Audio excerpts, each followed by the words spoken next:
Hi there, and welcome to Gaining Vision with Melanie Taddeo-Nxumalo. Have you had an opportunity to subscribe to the channel yet? If not, take a second, hit subscribe, and please don't forget to like and share. Good day, and welcome to Gaining Vision with Melanie Taddeo-Nxumalo. I am so excited. I'm here with one of my favorite people, Glynis D'Souza, dear friend of mine. Glynis, how are you doing today? I am doing just fabulous, Melanie, and it's always such a pleasure to see you. And looking forward to spending some time today chatting with you. And you know, it's always exciting to hear about people's different stories. And you have such a beautiful story about who you are as a person, but also about the work you're doing. So why don't you introduce yourself? Tell us a little bit about Glynis. Yes. My name is Glynis D'Souza. I live in Mississauga, Ontario, and I have a background in speaking, teaching, and coaching, mainly youth and parents, on leadership and public speaking. I've been involved in Toastmasters for several years, but I have my certification with the Maxwell leadership team headed by John C. Maxwell.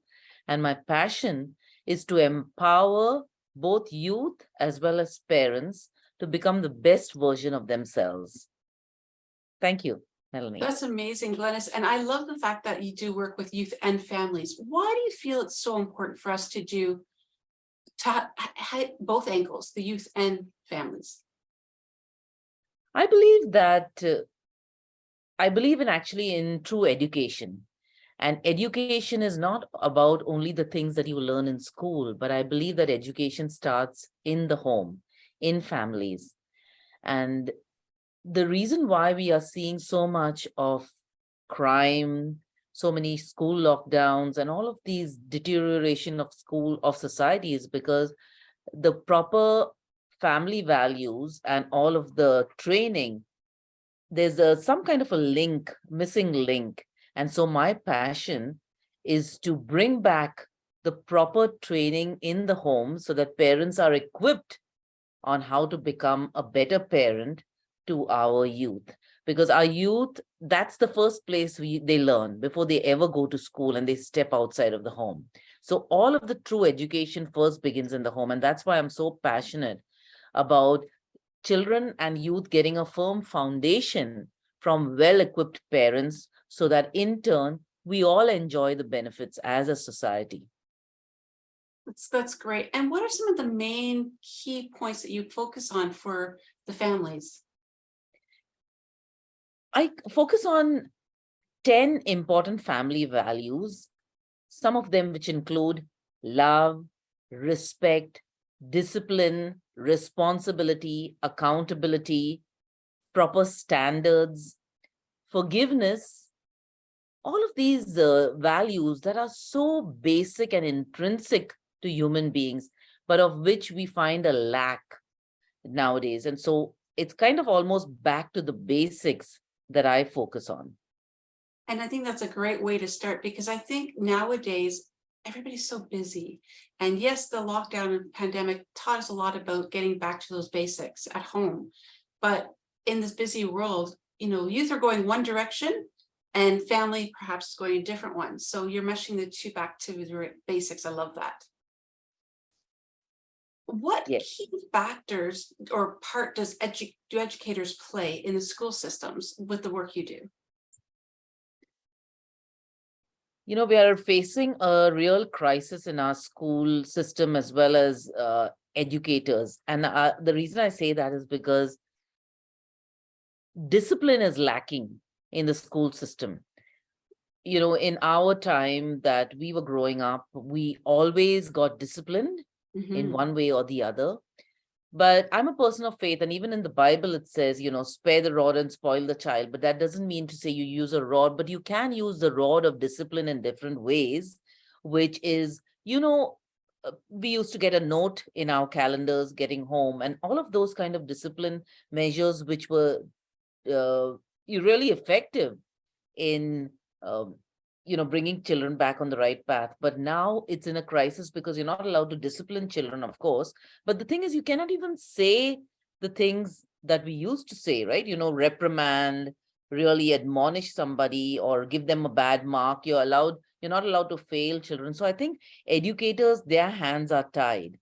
But I think if we look at it as a three-part, like a rope has three cords, three ropes, and then, you make a nice tight cord. What I mean by that is that there are three people involved. One is the parent, one is, of course, the child, and the third is the educator. So all three need to work together, the teacher, the parent, and the child, in order to create effective leadership for that child. And so that is missing. So as parents, we need to play a part, and then educators need to feel supported as well, so that together we can collaborate in order to give that child the right foundation that it needs to get into the real world. You triggered a memory for me, Glynis. When we were growing up, educators and parents worked collaboratively to help the child grow. And I remember having my parents come to parent-teacher nights, and the teacher being very, very honest right in front of me. I'd really like Melody to do this, or whatever it might be. And I was little, but I remember that because then, of course, mom and dad had a conversation with me about that. Maybe I was talking too much or passing notes or something like that, but they work collaboratively. It wasn't one against the other. Do you find that happening nowadays? Not at all. There's no collaboration at all. There is division, in fact. And the parents, if you're watching this, I'm really speaking to you, and I plead with you to really be that advocate for your child, but in the right manner. Good parenting doesn't mean screaming at their hockey or their football matches and screaming at the coach and calling them all kinds of names, or screaming at the principal or screaming at the teacher because your child got a bad mark or because your child bullied somebody else. Take your child aside, have a talk with your child, and determine where is that missing gap. Where is that child really screaming for attention that they haven't got, and that you can provide, so that you can be an effective collaborator with their teacher, with their coach, with their tutor. And you can recognize that, hey, you know what? Maybe the problem is with my child. It's not with those teachers. Maybe there is that intrinsic problem. And I challenge you to be that right advocate for your child, because believe me, if you try and be the wrong advocate or try and pick fights with the educator or the coach, that is going to backfire on you. And when your child gets into the corporate world or into the adult world, you do not want to experience the pain of regret of disciplining them when the time was right. That's great advice, Glynis. And also I find nowadays, now please correct me if you disagree, but there are certain areas that parents are not comfortable talking with their children about. Do you notice a couple of those key areas? Absolutely. One of the things that I guess parents are not comfortable talking with of their children is in the area of boundaries. And when I talk about boundaries, I talk about in all areas. It could be sex, it could be association with the right friends, it could be how, forms of entertainment, going out for sleepovers. So I think what parents really need to be comfortable talking with their children with is setting the right boundaries. What are the choices that you will teach your children about? Whether it is spending time on social media, whether it is hanging out with the right friends, whether it is making the right choices, whether, it is even in the uncomfortable topics like sexual consent and things like that. Are we ready as parents to really have those tough conversations? Because believe me, if we are not ready, then somebody else is going to give them the wrong information. And that is what is happening. Children are being educated by YouTube and by social media, which is not the case, should be. It should be we as parents needing to have those tough conversations and really being open with our children so that they are able to then in turn be comfortable to have those conversations with us. So it is a tough role. Parenting is not an easy role, but it is something that can be learned and should be learned earlier when your child is between the ages of 1 to 10. After that, it kind of gets too hard to do any kind of disciplining.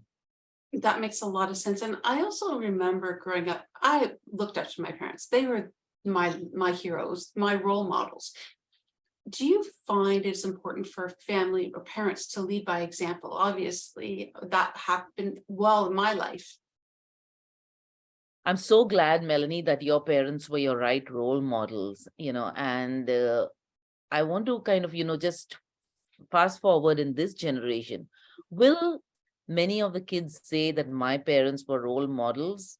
Well, maybe they might say that in the fact that, yes, my parents give me everything that I need, everything that I want, really, not need. They give me the latest phone, they give me the latest devices, they take me on holidays, they do everything for me materialistically. Mhm. But would I consider them a role model in what they exemplify? Do their words line up with their actions? Do they walk the talk? By that, I mean, giving you an example is integrity, honesty. When we go to a buffet, when the age limit is 13 years and below for free meals, do you say that your child is 12, for example? Are you portraying that right image for your child? When you want to take a day off work and you're not sick and you call in sick and your child hears that, are you portraying the right example? So as parents, we need to really learn to lead ourselves first before we can lead our children. So Absolutely. remember, Melanie talked about her parents being role model. If we want to be the right role models, we really need to be people like what you see is what you get. Not only on social media, not only when you're speaking in front of people, but when you're in your house. What do you portray? Because believe me, children, they are very, very observant. Of They will course. observe not what you say, but what you do. Definitely. And thank you for sharing that. And you highlighted something very important that I think that a lot of us avoid this topic is there's a sense of, I'm going to call the word, that's word I'm going to look for. When kids have the sense of, I deserve this. It's oh my goodness, the word Entitlement. Entitlement. Thank you. The sense of entitlement. Where did that come from, Glynis? Melanie, you know what? It's as if you stepped on my toe, because this is something that I have been really so deeply grieved about. And I've spoken to numerous teachers, principals, and they say it is so sad, the sense of entitlement that our kids have nowadays. And that sense of entitlement comes from parents who, as I mentioned in my previous answer, have that guilt conscience that they're not spending enough time with their children. So they just ply them with a plethora of gifts, devices, and all of that. And they just give them the feeling that I'm entitled to this. You know what? I'm entitled to the latest iPhone. Why? Because I need to have that. My parents I'm entitled to get that. I'm entitled to get the latest, whatever brand wear that I'm wearing, or the latest laptop. I'm entitled to that. So this sense of entitlement, unfortunately, has come from the parents, who are so guilty because they're not spending enough time with their children. They're just chasing the dollar bill with multiple jobs or things that they are involved with. And as a result, we live in such an entitled world these days that when these kids now are going into the workplace, it has become an epidemic that they think that they are entitled to all of these perks and free time from the boss, but their boss is not going to give you that, right? And you know that. And so in the book that I read recently called A New Kind of Diversity by Tim Elmore, A New Kind of Diversity, he tells us how Generation Z, because of their sense of entitlement, now they're flitting from job to job. And as a result, they cannot find a steady job, is because they have this, they come with this entitlement written all over their foreheads as soon as they get into that interview. So we need to really think about how we can curb this sense of entitlement we're giving our children. Absolutely. Now, Glynis, you do an amazing youth program. Can you talk a little bit about that, please? Yes. I have a youth program called Youth Max. And because I have a certification from the Maxwell leadership team headed by John C. Maxwell, I have access to values-based leadership material. And so my 5-week Youth Max program is 90 minutes each session, whether virtual or in person. And for each session, I have a combination of one leadership value and one public speaking skill. So for example, in the first session, we'll do choices, the leadership value of choices, and then the public speaking one will be overcoming fear. In the second one, we'll talk about impromptu speaking and we'll talk about attitude. So each session is designed to have a combination of a leadership value and a public speaking skill. The last session always deals with consistency. That's always the last leadership value. And then we have a little show and tell where the kids, where the participants can display what they've learned in the 4 weeks. So they have a little bit of impromptu speaking, a little bit of prepared speeches, and then they give a show and tell where they can invite their parents to watch. So it's been very successful so far. And that's so important because I think unless the kids are learning the values at home, they may not be getting exposed to that. So that's an amazing program. And what age range is that for? My preferred age group is between 10 to 14 years. But recently I've done a lot of programs for that elementary school age group. But recently, because of the COVID crisis, and, we find that a lot of people are contacting people like coaches like me, principals, teachers, etc., because the older kids have found it very difficult to socially connect after the period of isolation that they suffered through in the COVID world. And so I'm doing a lot of work with the 16 to 18-year-olds. In fact, this coming week, I have my first in-person at a school after two years or so on Zoom, and that would be for grades 8 to 10. Some of the programs that I will be doing for that age group is a material called Everyone Communicates, but Few Connect, on really teaching them effective ways to connect one-on-one, in a small group, and in front of a larger group. So those are some of the programs that I have. Excellent. Glynis, that's amazing. And I'm sure it's going to be very different getting back in person than it is virtually, for sure. Absolutely. To tell you the truth, I'm a little bit nervous because I haven't done in-persons for 2 years and over. But I know that the material, the content is solid.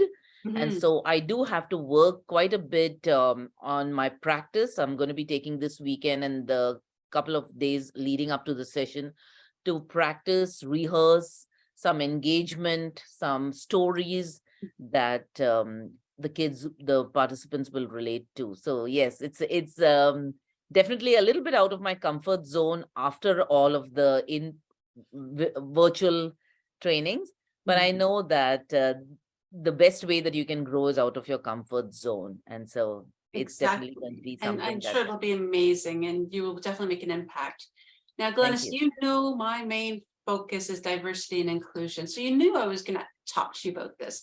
What is your definition of inclusion?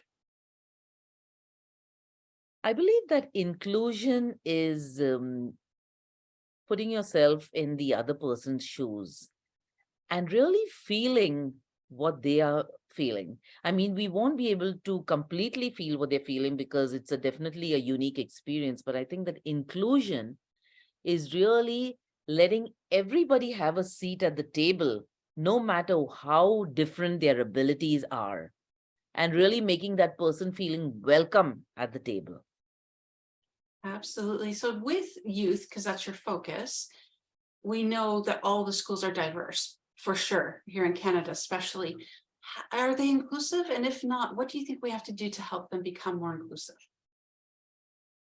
Yeah, I believe that a lot of resources have recently been put into really making inclusion a priority in our public and our Catholic school system here in Canada. A lot more work needs to be done, but I'm happy to see all of the different resources that have been included for making different kinds of kids from different backgrounds, different abilities feel included. Now, having said that, while inclusion can mean so many different things, race, gender, abilities, I feel that one of the things that we really need to do better at is to incorporate the different styles of learning. Kids learn in different ways. Some of them learn visually, some of them learn audibly, while some of them learn kinesthetically. They use a lot of drumming or movement while they're learning. So I think really including all of the different styles of learning is another way that we can include kids, because I find that a lot of parents say, oh, my kid doesn't learn the normal way that everybody does. They probably have some different learning styles. So I think that rather than, focusing on inclusion with gender, race, and all of those, which are important as well, I think that our school system also needs to focus on the different learning styles of our kids. And for example, a child that really moves a lot or taps their fingers a lot on the desk should not just be shunned, but they need to incorporate different learning styles for that particular those children. So It's yes, a lot of work needs to be done, but I'm happy to see the work that has already been done for inclusion. definitely in Canada, we're very progressive when it comes to inclusive education. So we are on the right track, but I do agree we need a lot more work. And looking across the globe, because we know that diversity and inclusion is definitely something that the world on a global stage is looking at improving. In the family, what do you find are common threads globally? In the family, on a global level, I find that parents are really not taking the time to have those conversations with the children, especially in relation to being kind to others. And when I say that, I mean, when you talk about inclusivity and including all of the different kinds of children into your life, I think as parents we need to have those conversations with kids about being kind to people who may be different than them. They may look different, they may act different, but I think that the basic thing is being kind to them, showing that level of love and acceptance of people who look differently. So I think on a global level, as you mentioned earlier, parents really need to have those conversations. And I find that because they're not having those conversations, that's why we see that high level of stress, violence, and unfortunately, even lockdowns in school these days, not only here in Canada, but all across the world. And I think a lot of times when you hear about the school shootings or violence in schools, that, really when you look at it, a lot of the individual children are suffering in silence through whether it's bullying or something that's not been happening at home or other things, not to make excuses, but there is an underlying focus there that perhaps as educators and as parents, we may have missed. Absolutely. Yes, I Absolutely. agree. And it's great. Thank you for sharing that. So Glynis, please, I want to know, what is it that your focus is for this year on your business and on the work you're doing with family and youth? Yes. This year, my focus is to bring these 10 important family values in front of as many parents that I possibly can. I've recently, and thank you, Melanie, for that, really taken some help with my social media and my website, my YouTube, and I'm hoping that just by portraying a few snippets, I can bring some value to parents and to families, but also to the youth. I want to get into as many schools as possible. I have been getting a lot of inquiries, so I'm happy about that. But really getting out there and bringing this program of mine, this Youth Max programs, to as many schools as possible, because it's not only public speaking, but it's also leadership-based values. And so that's my focus. I've set up a figure as well for my business. So, every business owner wants to be profitable. We do want to add value to people, but we want to be profitable as well. So I've set my business goals, and I have set monthly figures. And so really associating with successful business people like yourself, Melanie, as well as other friends of mine, and really including in my inner circle people that have succeeded in the lane that I'm in, is really going to help me as well. So that's my focus for this year, in short, to reach as many youth and as many parents as possible in order to bring this leadership value to the table. And that's definitely an amazing focus. So how can people get in touch with you, Glynis? How can they reach you? I have my website, glynisdesouza.com, and it has all my social media handles, but I'm also available on Instagram and on Facebook as Glynis D'Souza. And I'm also on email. You can reach me anytime at d'souza@gmail.com. I'd really love to hear from you. And if there's any way that I can bring value to you and maybe coach your child or coach a parent, I would love that. And that's my passion. Amazing. I'm I looking encourage forward to hearing everybody. from you. Sorry, go ahead, finish up. I'm so sorry. Yes, I'm looking forward to hearing from you, connecting with you, and really bringing value to you. Absolutely. And I encourage you all to reach out to Glynis. She's a wonderful individual. She's doing the work she does from her heart and from her lived experience, which is also so important as a parent. She has also walked the walk, and she's talking the talk. It's beautiful. So please reach out to Glynis. And please, if you haven't had opportunity yet to hit the notification button, take a second, hit it. So every time I upload new content, you'll be the first to be notified. And don't forget, stay in touch, share, and like. Until next time, thanks so much, Glynis. Thank you so much, Melanie, for having me today. And yes, viewers, please subscribe to Melanie's channel. I saw some videos there recently on her South Africa trip, and believe me, it has really changed my life. So you don't want to miss it, especially the one of the cheetah. So thank you for having me, Melanie. Thanks again, Glynis. Until next time, see you later. Mwah.